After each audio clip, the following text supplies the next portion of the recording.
Shalom, meus filhos! Bom dia! Tudo bem com vocês? Aqui é o professor Levítico, com a graça de Deus, para mais uma manhã de estudo, para mais uma manhã de troca de conhecimento.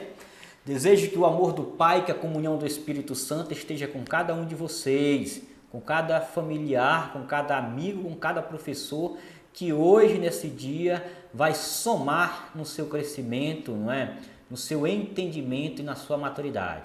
Meus filhos, dando sequência e continuidade ao nosso livro 4, não é? Nosso último livro de filosofia deste ano letivo.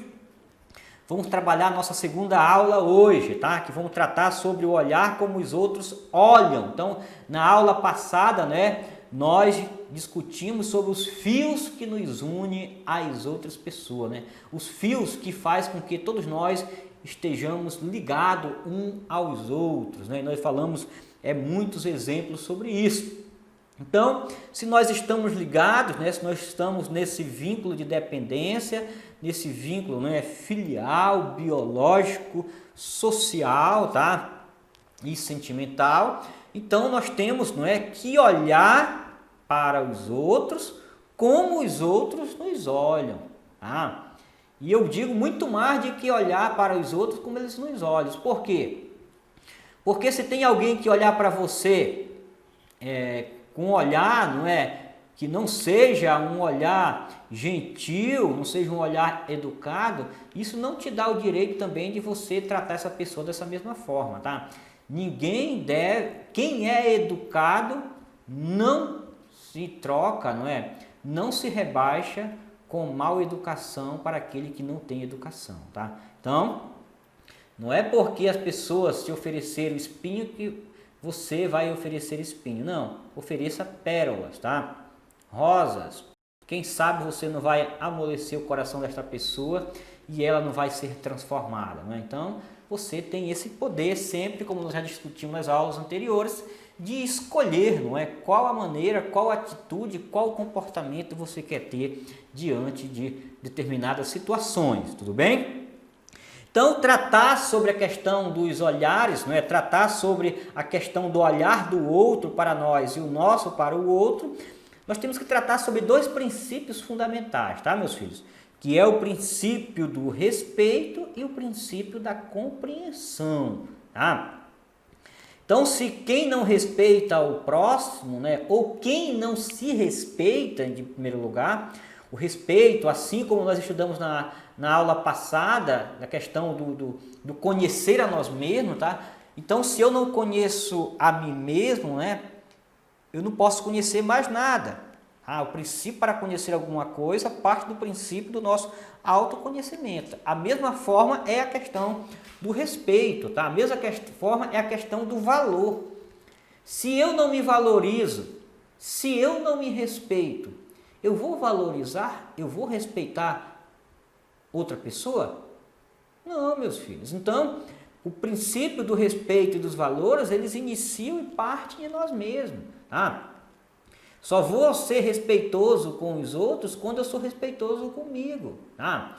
Só vou valorizar a humanidade que há no outro quando eu valorizo a humanidade que há em mim, tá? Então é importante você refletir sobre isso, tá? Porque só assim nós vamos, não é, entender o olhar do outro. Só assim nós vamos olhar para o outro, tá? Só assim nós vamos entender como o outro nos olha. Como é, professor, que eu vou entender como o outro me olha? Simples. Você vai fazer um movimento. Esse movimento não é literal, tá, criança? Não é de uma maneira concreta, tá? Mas é um movimento filosófico. Então, você tem que se colocar no lugar do outro. Se imagine no lugar dessa pessoa. Se fosse você que estivesse passando por aquela pessoa, o que aquela pessoa está passando, se você fosse aquela pessoa, tá? Como você agiria naquela situação? Então, é esse movimento que nós vamos entender o olhar do outro e é esse movimento que nós vamos fazer para olhar como os outros nos olham, tá? Sempre se colocar no lugar do outro. Então, vamos aí, meus filhos, o primeiro texto do nosso de hoje, para que venhamos a aprofundar e a discutir o nosso tema de hoje, tá? na tela. Quem observa cuidadosamente as relações humanas percebe que existe muitas diferenças entre as pessoas. Pensando nisso, os filósofos descobriram que há diversos modos possíveis de se olhar e de se compreender a realidade. Diante dessa descoberta, muitos deles aceitam o desafio de refletir a respeito de questões intrigantes como estas. Podemos olhar para algo de uma maneira diferente daquela a que estamos habituados? Somos capazes de nos colocar no lugar do outro, de outra pessoa, para olhar como elas olham? Então nós temos aí na tela de vocês essa obra de arte, né, meus filhos? Nós temos aí um rosto entrelaçado, nós temos um rosto, né, ligado, tá? Em forma de fita, e tem as duas perguntas, não é? Será que você é capaz de olhar para uma pessoa, não é, de maneira diferente da que as outras pessoas são acostumadas a olhar, de maneira diferente como você é capaz, olhava, né? Você é capaz de olhar diferente para essa pessoa, como diferente do que a sociedade olha, tá? Por exemplo, um morador de rua, tá? Então, você deve se questionar e você deve avaliar isso, né, meus filhos? Se você está caminhando em uma rua, né, você vai da sua casa para a escola, e aí você passa numa calçada, está lá um morador de rua, não é? Ele está dormindo na calçada. O que é o comum acontecer nos nossos tempos atuais? Aquela pessoa ela acaba sendo invisível para a sociedade, tá? Aquela pessoa, ela muitas vezes, não é? O sujeito ele desvia o caminho, passa, não é, até por cima, ou desce a calçada e sobe lá na frente, como se aquela pessoa que está lá, aquele ser humano que está lá no chão, ele fosse apenas um obstáculo, né? Um concreto, um poste, um muro que estivesse em rua. Muitos não param para olhar para aquela pessoa e ver que ali está no chão um filho de Deus, que ali está um ser humano, dotado de corpo e alma e de uma dignidade. Ah, professor, ele é um viciado, não é? Ok, ele pode ser um viciado, mas ser viciado não significa que ele não seja um ser humano, não significa que ele seja um filho de Deus. A pergunta que nós devemos fazer quando nós fazemos um movimento e olhamos para essa pessoa é o seguinte: o que levou aquela pessoa a primeira vez, a primeira ação, o que levou aquela pessoa a perder a sua dignidade, a ferir a sua dignidade? Então, quando a pessoa, não é, teve um porquê, teve uma primeira vez que fez ela, não é, se tornar viciada, que fez ela se tornar um morador de rua, que fez ela se tornar um dependente, tá? Hoje, tudo bem, hoje ela é dependente, é viciada, é morador de rua, tem que ter, não é, políticas públicas, não é, tem que ter tratamento psicológico, né, tratamento, muitas vezes até hospitalar, para fazer essa pessoa se recuperar fisicamente, se recuperar mentalmente, não é? Mas também tentar ressignificar a dignidade dela, tá? Porque não basta só criticar. Aquela pessoa ela é um dependente, e a dependência, não é? É um vício, é uma doença. Então, doença tem que ser tratada. Mas aquela pessoa que está ali é um ser humano, aquela pessoa que está ali é um filho de Deus, tá? Só que muitas vezes nós não enxergamos essa pessoa, infelizmente, tá? Então, quando nós vamos nos humanizando, quando nós vamos, não é, olhando o que está ao nosso redor, quando nós vamos entendendo quem nós somos, nós nunca mais olhamos, não é, aquelas pessoas, nunca mais aquelas pessoas se tornam invisíveis para nós, não é? Então, a nossa sociedade, não é, brasileira, nosso estado, a nossa cidade de Bragança, tudo está cheio de pessoas que vivem, não é, à margem da sociedade, não é? Vive à margem do mínimo para sobreviver, tá? Então, vive como se fossem nem mais humanos, não é? Então, Se você faz esse movimento, você é capaz de olhar e entender o que eu estou explicando para vocês, tá? Então, todos nós, meus filhos, somos capazes, não é, de enxergar essas pessoas. O que acontece é que parece ser tão comum, tá? Tão corriqueiro que parece ser normal o sujeito estar naquela situação, não é? Parece ser normal toda a cidade ter essas pessoas que vivem, não é, à margem, não é, baixo da pobreza, não é? Aquelas pessoas não são pobres, não é? Aquelas pessoas são miseráveis, tá? Pobres somos nós, tá? Todos nós somos pobres, mas existe o pobre e o miserável, aquela pessoa que dorme no chão, né? Não tem mais uma dignidade, não é? Não tem mais um futuro, tá? Humano para ela, é muito triste, ok, meus filhos? Então, para tentar, não é, resgatar, para tentar salvar essas pessoas, tem que ter um trabalho, um conjunto em todo, tá? Não basta só ter boa força de vontade, né? Deve ter um acompanhamento constante, não é? Por exemplo, pegar um morador de rua, dar roupa para ele em casa, achando que ele vai deixar o vício ou que ele não vai voltar para a rua, isso não vai resolver o problema, ele vai voltar, tá? Não esqueça, ele é doente, tá? Ele é dependente, tá?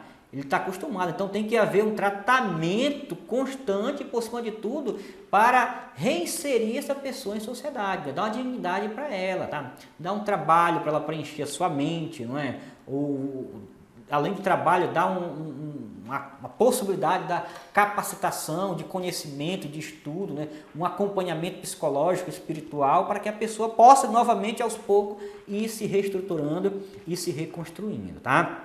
Ok? Então aí o próximo texto de vocês, da página 6, nós temos aí compreender e respeitar, tá? Então, se eu não compreendo a situação dessa pessoa que acabamos de falar, eu nunca vou respeitar, tá? Eu tenho que compreender, eu não tenho que pensar só como ela é hoje. Eu tenho que pensar como ela era, o que fez ela sair de como ela era e o que levou ela a se tornar essa pessoa nessa condição degradante que se está hoje, enquanto morador de rua, enquanto viciado, enquanto dependente, tá? Compreender e respeitar. A palavra compreensão, ela é muito usada em filosofia. Ela tem diferentes significados que podem nos ajudar a refletir sobre nossa maneira de pensar e também sobre nossa maneira de conviver com os outros. Por exemplo, quando uma pessoa afirma que compreendeu uma frase ou um texto, isso pode significar que ela ouviu ou leu claramente as palavras, que entendeu o que se quis expressar, que a ideia expressa fez sentido para ela. Além disso, quando uma pessoa reclama dizendo você não compreende, pode estar se referindo não apenas à ideia de pensamentos, mas também de sentimentos e experiência que são importantes para ela. Nesse caso, o sentido da palavra compreender se aproxima-nos não só de entender, mas também de compartilhar e de respeitar. Contudo, muitas vezes, as diferenças entre as pessoas e seus pontos de vista sobre o mesmo assunto trazem dificuldade para que uma entenda as razões pelas quais a outra não age, não sente ou não pensa do mesmo modo que ela. A imagem a seguir pode ilustrar essa dificuldade. Tá? Então, para vocês compreenderem, meus filhos, que a relação, tá, da compreensão, a relação da palavra, não é, compreender, ela tem uma expressão muito vasta, não é? Um leque de informação e de sentido. Então, a palavra, não é, compreensão ou a expressão compreender, ela está relacionada tanto com entender quanto respeitar e, por cima de tudo, compartilhar. Compreender, com essa relação do movimento de se colocar no lugar do outro, também se relaciona tanto com o pensamento quanto o sentimento e experiência. Tá? Eu vou contar um fato para vocês, rápido, tá? Apesar de não ser aula presencial, que a gente dá mais exemplo, mas vamos imaginar que todos nós hoje na sociedade, a gente não acredita em quem pede para a gente, não é? Se você entra no ônibus, as pessoas pedem, você não acredita que aquela pessoa necessita.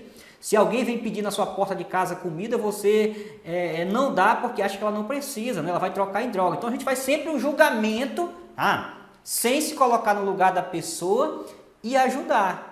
Tá? Faça a sua parte e deixa que Deus julgue, que Deus ajuda. Tá?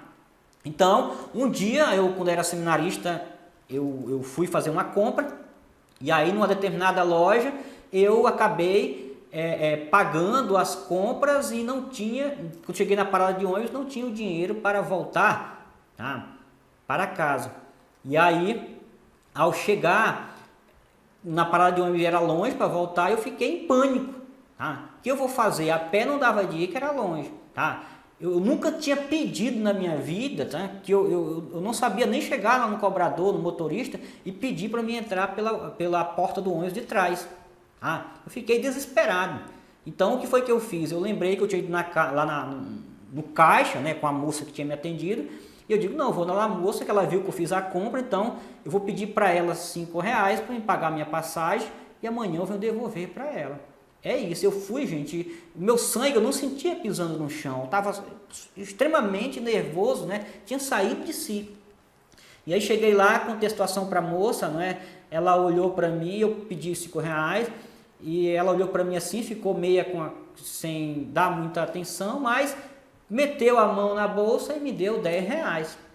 E aí eu fui, né? Quando eu entrei no ônibus, que eu voltei em si, eu chorei no ônibus até em casa. Tá? Com aquela situação. No outro dia eu fui para a faculdade, voltei, depois da aula, fui lá naquela loja pagar a moça. Levei para ela, não é, os levei R$20, tinha pegado 10, levei 20. Olha, moço, está aqui R$20, você me deu 10, não é, vou pagar com 20 porque você me tirou estava desesperado naquela situação. A moça ficou assim, olhou para um lado, para o outro, para as duas colegas que estavam ao seu lado, e aí disse para ela, você não disse que ele era verdadeiro? Ah, aí ela disse assim, não, eu só quero meus 10, por quê? Porque eu ganhei já 40. Eu apostei com elas como você viria devolver o meu dinheiro e elas disseram que não vinha. Tá? Então, para ver. Então, nem sempre, meus filhos, é essa primeira vez que faz a gente pensar. Tá? Talvez muitas pessoas passaram por uma situação desesperadora, tá? Na sua vida que levou eles a pedir pela primeira vez. E aí não superaram, não é, aquele desafio, tiveram que pedir uma vez, tiveram que pedir uma segunda, uma terceira, não tiveram uma oportunidade, tá? E aí caíram na dependência, não é? Caíram nessa situação. Tá? Então temos que pensar e ressignificar o sentido. Então, na página de vocês, da página, nós acabamos de falar da página 6, aí nós temos a imagem embaixo, tá, da conexão, e vocês veem essa imagem. Essa imagem é um olhar de uma pessoa de baixo para cima e um olhar de uma pessoa de cima para baixo. Vocês enxergam que não é a mesma imagem, não é o mesmo olhar. Tá? Por isso a importância de se colocar e olhar para os outros como os outros nos olham. Então imagina que para a filosofia cada ponto de vista é a vista de um ponto.